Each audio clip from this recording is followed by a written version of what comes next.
এই শহরের ভিড়, কোলাহল আর ব্যস্ততার মাঝেও এমন একটা জায়গা আছে যেখানে পা রাখলেই মনে হয় সময় যেন থমকে গেছে। শতাব্দী পেরিয়ে আসা এক কেল্লা, এক অসম্পূর্ণ স্বপ্ন, যার দেয়ালে লুকানো আছে প্রেম, রাজনীতি আর মৃত্যু, তিনটিরই গল্প। এটি লালবাগ কেল্লা। আজকে আমরা জানব এর রহস্যময় ইতিহাস, কিছু বিস্ময়কর ঘটনা আর কেন এই কেল্লা আজও অসম্পূর্ণ।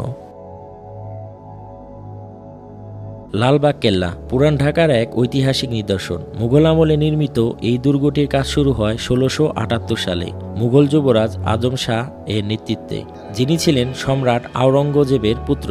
তবে আশ্চর্যের বিষয় হলো এই কেল্লা কখনোই সম্পূর্ণ হয়নি। কিন্তু কেন? আসুন ধাপে ধাপে বুঝে নেই।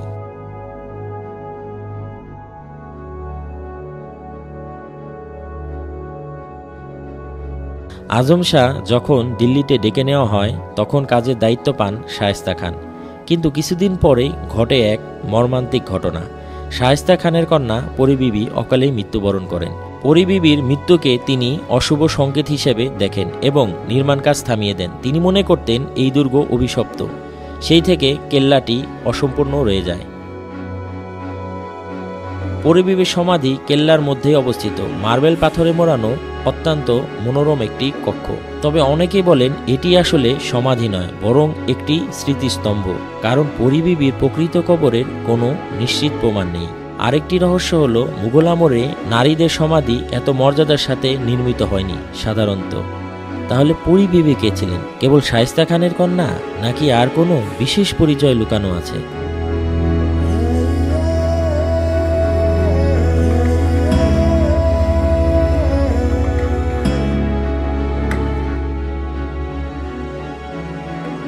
কেল্লার মূল অংশ তিনটি স্থাপনায় বিভক্ত।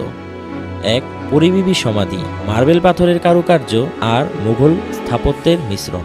দুই, দরবার হল বা অডিয়েন্স হল, সম্রাটের অফিসিয়াল কার্যক্রমের স্থান।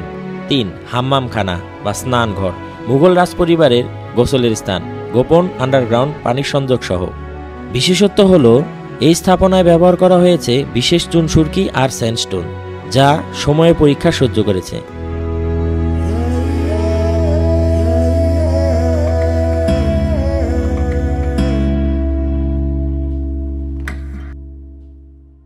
লোকজন বলেন রাতে কেল্লার ভিতরে আজও পরী বিবির আত্মা ঘুরে বেড়ায়। আবার কেউ বলেন কেল্লার নিচে রয়েছে এক গোপন সুড়ঙ্গ, যা যমুনা নদী পর্যন্ত বিস্তৃত ছিল। তবে কেউ তা প্রমাণ করতে পারেনি।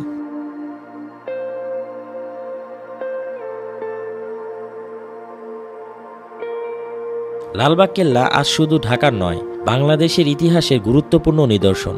এটি ইউনেস্কো ওয়ার্ল্ড হেরিটেজ টেন্টেটিভ লিস্টেও স্থান পেয়েছে। এখানে প্রতিদিন হাজারো দেশি বিদেশি দর্শক আসেন, কেউ ইতিহাস জানতে, কেউ ছবি তুলতে, কেউ রহস্য খুঁজতে। লালবাগ কেল্লা শুধু একটা প্রাচীন দুর্গ নয়, এটি আমাদের ঐতিহ্যের জীবন্ত প্রমাণ। এক অসমাপ্ত স্থাপনা, যার প্রতিটি ইট যেন একটি করে গল্প বলে। যদি আপনি ঢাকায় থাকেন আর এখনও লালবাগ কেল্লা ঘুরে দেখেননি, তাহলে আপনি ইতিহাসের এক অসাধারণ অধ্যায় মিস করে ফেলেছেন। আপনার কি মনে হয় লালবাগ কেল্লা সত্যি অভিশপ্ত ছিল, নাকি কেবল ইতিহাসের মোড় নিয়েছে ভিন্ন পথে? নিচে কমেন্টে জানাতে ভুলবেন না।